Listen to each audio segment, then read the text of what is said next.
emera, emera, emera.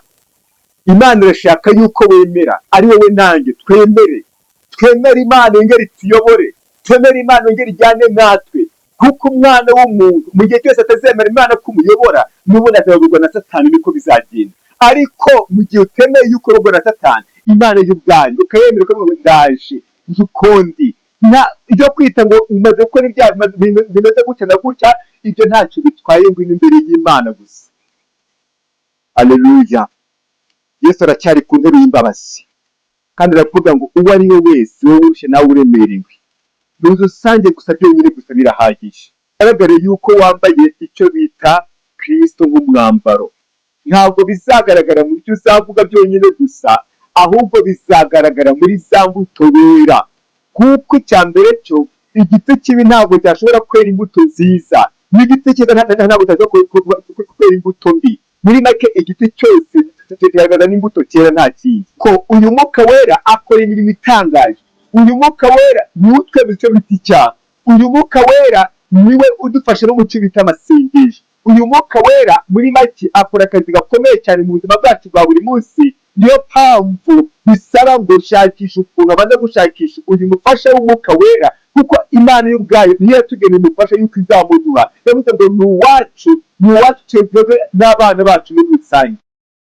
Yesu nashimwe. Ndabasubije mu izina rya Yesu Kristo umwami wacu.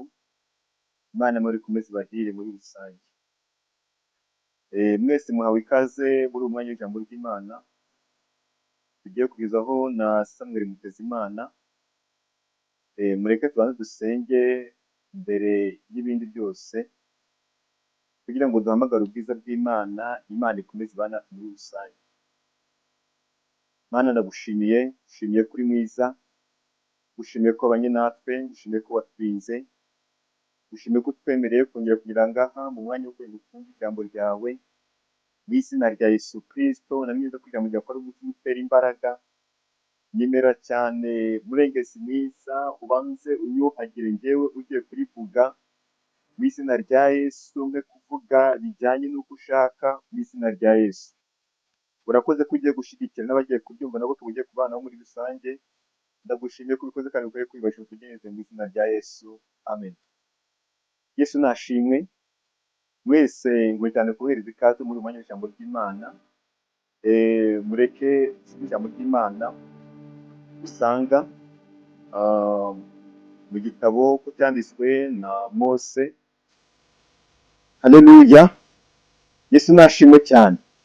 Rero Imana nibwo yagize gukitwereka icyo bita urukundo rwayo, nibwo yafashe umwana wayo ikunda ari we Yesu Kristo, imuzana kugira ngo umwizera wese ye kuzarimbuka, ahubwo azahabwe icyo bita ubugingo buhoraho. Muri make iyi ni bije yatwaye Imana igihe kirekire kugira ngo bize kuba byagerwaho muri rusange. Rero muri make nta kindi kintu Imana idusaba, nta kindi kintu muri soko yagutse kigusaba cyonyine gusa. Igusaba gusa kwizera uwo mwana wayo. Kuko ijambo riramubwira ngo ufite uwo mwana ngo ntufite ubugingo, nawe udafite uwo mwana nta bugingo afite muri rusange.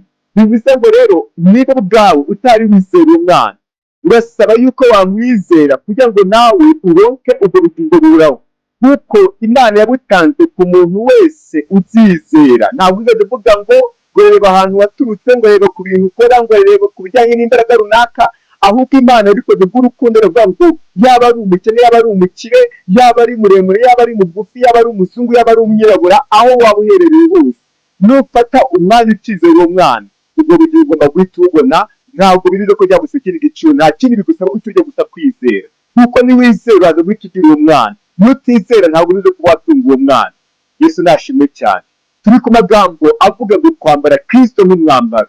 Kwambara Kristo nk'umwambaro ni amagambo abantu benshi cyane batapfa guhita bumva cyane, ariko uyu ni umwambaro, ni wa mwambaro uyu nguyu yanditse Adamu na Eva, nubwo bari bamaze gucumura, nubwo bari bamaze gukorwa n'isoni, ibyo bari bamaze gukora byose, ariko Imana kubera urukundo ibakunda ntabwo yigeze ibate, nta n'ubwo yigeze ibareka, ahubwo yavuze ngo nubwo mwacumuye ariko muracyari abanjye. Imana nishimwe cyane. Kuko icya mbere cyo Imana y'ubwayo yibuka cyane umugambi wayo, yibuka cyane ibyo yagiye ivuga ku muntu wese, yibuka cyane icyo agiye gukora, kuko yari yose isanga icya mbere cyo imbabazi zayo ziri hejuru cyane y'icyaha cyari cyakoze. Nubwo bakoze icyaha ntibumvire Imana nk'uko byari bikwiriye, bagafata ku giti Imana yari yamaze kubabuza, ariko ntabwo byatumye cyari icyo kiri cy'urukundo rw'Imana. Imana yakomeje kubakunda nuko bari bamaze kubona ko Imana yakomeje kubakunda. Niyo mpamvu natwe ubwacu Imana idukunda turi babi.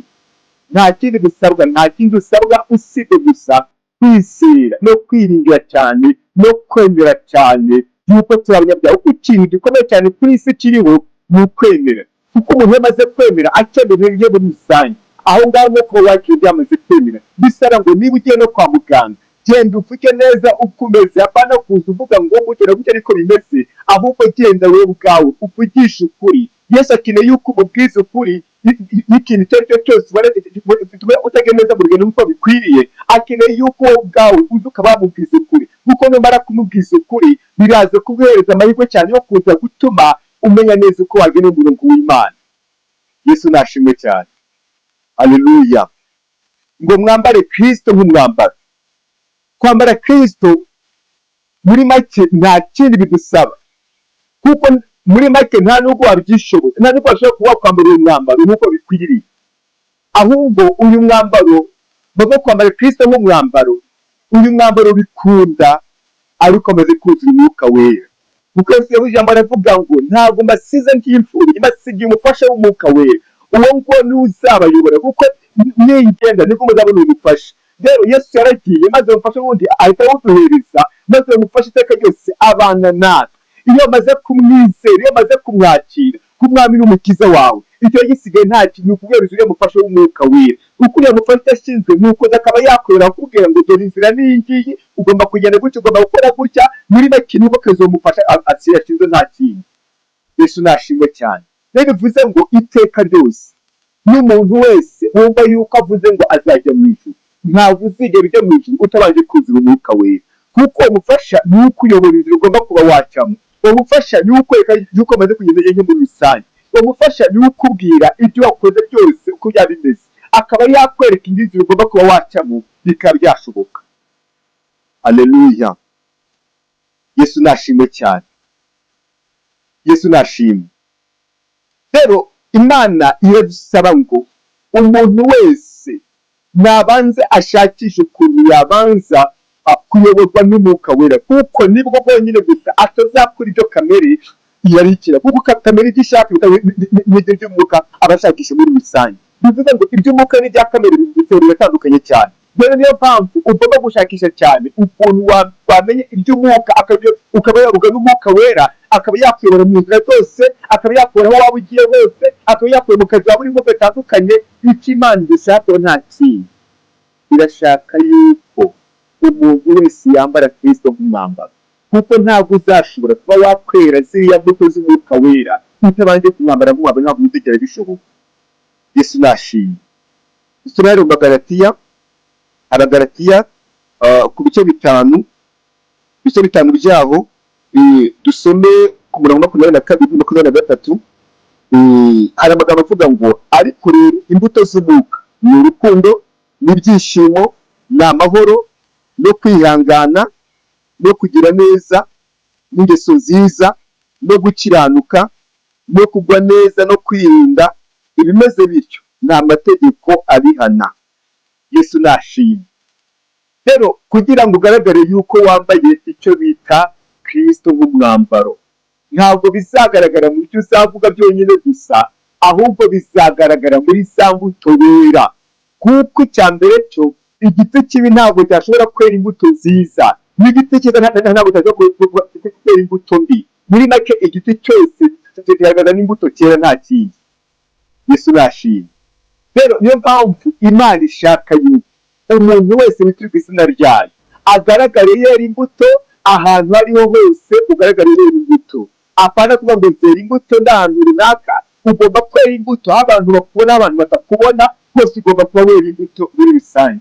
Imana ishaka yuko twera imbuto hahandi hose, haba ari mu kazi, haba ari mu ngo, haba ari ahantu hatandukanye, haba ari mu itorero, haba ari ahantu hose habongereye. Imana ishaka yuko wera imbuto kuko nizo nyigo ziterekana uwo uri. Ntabwo uzajya ngo ngo ndi umukristo utari imbuto z'abakristo buri wese, kuko uwa Kristo wese yabambanywe na Kristo kandi uwo ngo yera imbuto za Kristo. Muri make iyo maze kuvuga ngo njye namaze kwambara Kristo, ntabwo ari wowe ukiriho, ahubwo ni Kristo niwe uri muri wowe, niwe ugenda ukora muri wowe, akagendera muri wowe, akavugira muri wowe. Ibyo ukora byose ntabwo bikoresha ku bwawe, ahubwo ukoreshwa na Kristo ubwiwe, nuza akaba yagukoresha buri kimwe cyose.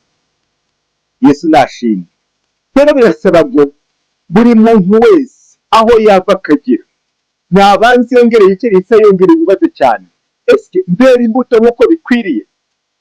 Kuko niba utera imbuto ntabwo bigaragaza yuko uri umukristo rwose, ntabwo bigaragaza ko uri umukristo, kuko dufite abantu benshi cyane babaye abanyedini cyane, ugasanga umuntu n'umunyedini muri make, ugasanga yera imbuto zo mu idini, ugasanga ayereka ngo agakiza n'ubundi bazakabona ari uko arimo imico y'idini runaka, ariko agakiza kakaboneka muri Kristo nandi kaboneka. Agakiza kaboneka ari uko wizeye Kristo nk'umwami n'umukiza wawe, ukemera ukavuga ngo jyewe nari umunyabyaha ariko iyi saha namaze kuba umukiranutsi bwa Kristo. Imana ishimwe cyane. Haleluya. Imana irashaka yuko umuntu wese witwa izina ryayo agomba kuba agaragaza icyo bita imbuto zigaragaza yuko ari umukristo. Haleluya. Niyo mpamvu ijambo ritubwira ngo ubwo ndavuga nti muyoboke n'umwuka kuko ariko mutazakora ibyo kamere yacu. Kuko cyambere cyo kamere y'ubwayo, kamere niyo tuvukana, kamere niyo twisangamo, ariko maze guhindukira ugasa na Kristo, maze guhindukira ukambara Kristo muri wowe, araza agahita yibura cya kiribito ya kamere muri wowe, maze akagenda kuyobora. Niyo usanga rimwe na rimwe umwereka yuko maze kugira umwuka wera, niyo usanga rimwe na rimwe hari ibyo ushaka gukora ntubikore bitewe n'uko umwuka w'ibyo bintu ntabwo serivisi. Erega buriya iyo umuntu afite umwuka wera, buriya ari n'ibintu ushaka gukora uko umwuka ari kuza binuze kubikora, ntabwo ari gutuza umwuka izi ngizi. Yesu nashimwe.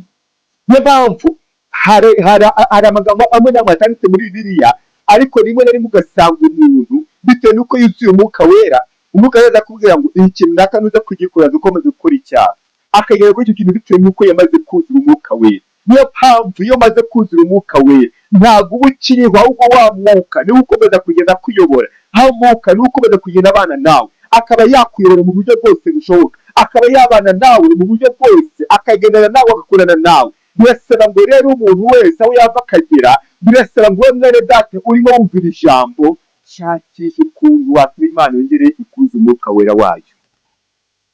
Haleluya. Yesu nashimwe. Kuko uyu mwuka wera akora imirimo itangaje. Uyu mwuka wera niwe utwemeza icyo bita icyaha. Uyu mwuka wera niwe udufasha no mu cyo bita amasengesho. Uyu mwuka wera muri make akora akazi gakomeye cyane mu buzima bwacu bwa buri munsi. Niyo mpamvu bisaba ngo shakisha ukuntu abanza gushakisha uyu mufasha w'umwuka wera, kuko Imana y'ubwayo niyo yatugeneye umufasha yuko izamuduha. Yavuze ngo ni uwacu twebwe n'abana bacu muri rusange. Niyo mpamvu rero icyo Imana ishaka cyane ni uko tugomba kugira umwuka wera kurusha ibindi byose. Haleluya. Abantu buzura amagambo, abantu bakuzira ibintu bitandukanye, ariko Imana irashaka yuko umuntu wese ugaragaza yuko yamaze kwambara Kristo nk'umwambaro agomba kuzura umwuka wera, ku buryo no mu kazi waba urimo ka buri munsi, muri serivisi waba utanga, bigaragara ko wuzuye umwuka wera. Kuko niwuzuye umwuka wera azakurinda kwiba, kandi ubona yuko ufite mari nyinshi cyane zo kwiba, azakurinda kuba wahemuka, kandi ufite mari nyinshi zo kuba wahemuka, azakurinda ibyigisho bitandukanye. Niyo mpamvu bisaba ngo shakisha ubufasha w'umwuka wera kugira ngo abe yakuyobora mu buryo bwose bushoboka. Haleluya. Yesu nashimwe cyane. Imana irashaka yuko umuntu wese witwa ku izina ryayo ko agomba kubanza kumvira umwuka wera kurusha ibindi byose, kuko unafite umwuka wera nawe ubwawe hari ibintu byinshi cyane uzisangamo by'ibyaha bitandukanye, hari ibintu byinshi cyane uzisangamo urimo urakora bitandukanye bitewe n'uko utuzuye umwuka wera. Ariko niba ugira umwuka wera uzemera kugenda na Kristo, uzemera kuba wayoborwa na Kristo mu buryo bwose bushoboka. Kuko iyo Adamu na Eva baza kuba buzuye umwuka wera kiriya gihe, umwanzi ntabwo ari guhita batinyuka n'ubundi ngo bataremera izajya bakora ibyo umwanzi ari kubabwira muri rusange. Ariko Imana y'ubwayo kubera urukundo rwayo yaje iravuga ngo reka nongere ntange umwana wanjye. Rero kubera yatanze uwo mwana, nta kindi bidusaba gusa, nta kindi bidusaba nuko ngo twemere gusa, twemere yuko twari abanyabyaha, nta kindi bidusaba ni ukwemera, ukemera gusa ukamwizera. Haleluya, Yesu nashimye. Birasaba ngo kwizera uwo mwana, wizera uwo mwana, kandi ijambo rikavuga ngo ufite umwana ufite ubugingo, bivuze ngo rero udafite umwana nta bugingo afite. Impamvu rimwe na rimwe hari ibyaha usanga bajya gukora rimwe na rimwe kubera ngo yari gutinyuka iyi saha, impamvu ni uko udafite uwo mwuka wera. Niyo mpamvu muri gahunda ngo mu gihe ubona ko utagifite urukundo, shakisha uwo mwuka wera yabonye ko umaze kuyoborwa n'umubiri wawe, musaba umubwire ngo garuka garuka garuka garuka. Niyo mpamvu Imana ishaka yuko mwene data wowe nanjye twongere dushakishe ukuntu twakuzura umwuka wera, yongera tuyobore mu buryo bwose bushoboka, yongera abana natwe muri uru rugendo, kuko iyi si ntabwo washobora kuyibamo ukiri nawe zo kubamo uri musibe ukizwe utuzuye umwuka we, ntabwo byashoboka. Kuko ubuzima dufite iyi saha burimo buradusaba cyane ibintu byinshi bitandukanye. Ibintu biri kuza muri iyi si ni byinshi cyane, inyigisho ariko ni nyinshi zitandukanye, hari kuza amagambo menshi atandukanye, hari n'ikindi bari kuza bazana bitandukanye. Niyo mpamvu rero niba uzira umwuka wera nibwo uzamenya gutandukanya ibivuye ku Mana bitavuye ku Mana. Niba uzira umwuka wera uzamenya neza kugendana n'Imana neza, uzamenya neza uvuge ngo burya ikigaragara ibyo Imana ishaka ko ibigiri, uzamenya neza uvuge ngo burya aho Imana ishaka ni aha ngaha, uzamenya neza burya icyo Imana ishaka ni iki ngiki. Ariko kubera ko utuzuye umwuka wera niho wisanga birimo gukora kuraho, ukisanga ugiye gusambana kandi uri umukristo, ukisanga ugiye kuryaza kandi uri umukristo, ukisanga ngo bayisize kandi uri umukristo, ukisanga muri cyari byawe nako uri kugenda ibyabo bitandukanye. Ariko Yesu aracyari ku ntebe y'Imana yavuga ngo wowe umwishe nawe uri muze musange mwese ndabaruhura. Imana ishimwe cyane. Haleluya. Imana irashaka yuko uyu mwuka tumwakire kuko n'umufasha twebwe ubwacu tukeneye. Imana irashaka yuko wowe ubwawe nanjye uyu mufasha tugomba kumwakira. N'Imana yatugeneye ntabwo yiba ifosta bose, yavuze ngo nta kindi ngiye kujya kohereza umufasha ari we mwuka wera. Niyo mpamvu rero umufasha yaraje, birasaba yuko rero yamaze kuza nta kindi kintu Imana igushakaho, biragusaba gusa kwakira. Emera, emera, emera. Imana irashaka yuko wemera, ari wowe nanjye twemere, twemere Imana yongere ituyobore, twemere Imana yongere ijyane natwe, kuko umwana w'umuntu mu gihe cyose atazemera Imana kumuyobora n'ubundi azayoborwa na Satani, niko bizagenda. Ariko mu gihe utemeye yuko uyoborwa na Satani, Imana y'ubwayo ukayemera ko ndaje nzukondi ibyo kwita ngo umaze gukora ibyaha bimeze gutya na gutya, ibyo ntacyo bitwaye, ngo imbere y'Imana gusa. Haleluya. Yesu aracyari ku ntebe y'imbabazi kandi aravuga ngo uwo ari we wese wowe urushye nawe uremerewe, nuze usange gusa byonyine gusa birahagije, gusa wemere kuba umugaragu wanjye. Ubwo kuko nkora ntabwo ari bikomeye cyane muri rusange. Rero icyo usabwa nta kindi, wemera wakire Yesu umwami n'umukiza mu buzima bwawe, urumuri umwakire aza kuyobore, niko uzambara uyu mwambaro, kuko uyu mwambaro wa Kristo nutawambara uzambara ibindi, nutambara umwambaro wa Kristo uzambara ibindi bitandukanye. N'umwanzi yasanze Adamu wavuganye n'Imana n'umugore akaza akabashuka, nawe ubwawe n'ubundi niko azagusanga, akwereka muri make wisanga ari byaho utagiye gukora utanyuganye utinyuka muri rusange. Niyo mpamvu rero isanga icyo Imana idushakaho ni ukwemera, ni ukwemera. Haleluya. Ni ukwemera, ni ukwemera gusa ukavuga ngo njyewe ndi umunyabyaha, njyewe ndi umunyabyaha gusa byonyine birahagije. Ariko Yesu aracyari ku ntebe y'imbabazi kugira ngo wowe urushye nawe uremerewe aze kugira ngo abe yakuruhura mu buryo bwose bushoboka. Haleluya. Yesu nashimwe cyane. Imana irashaka yuko umuntu wese yemera akavuga ngo data uri ndaje. Ongera ubwire Imana, ongera usaba Imana ikuzuze uyu mwuka wera wayo, kuko niba uzuriye umwuka wera isi ntabwo uzongera kuba yagutinyuka.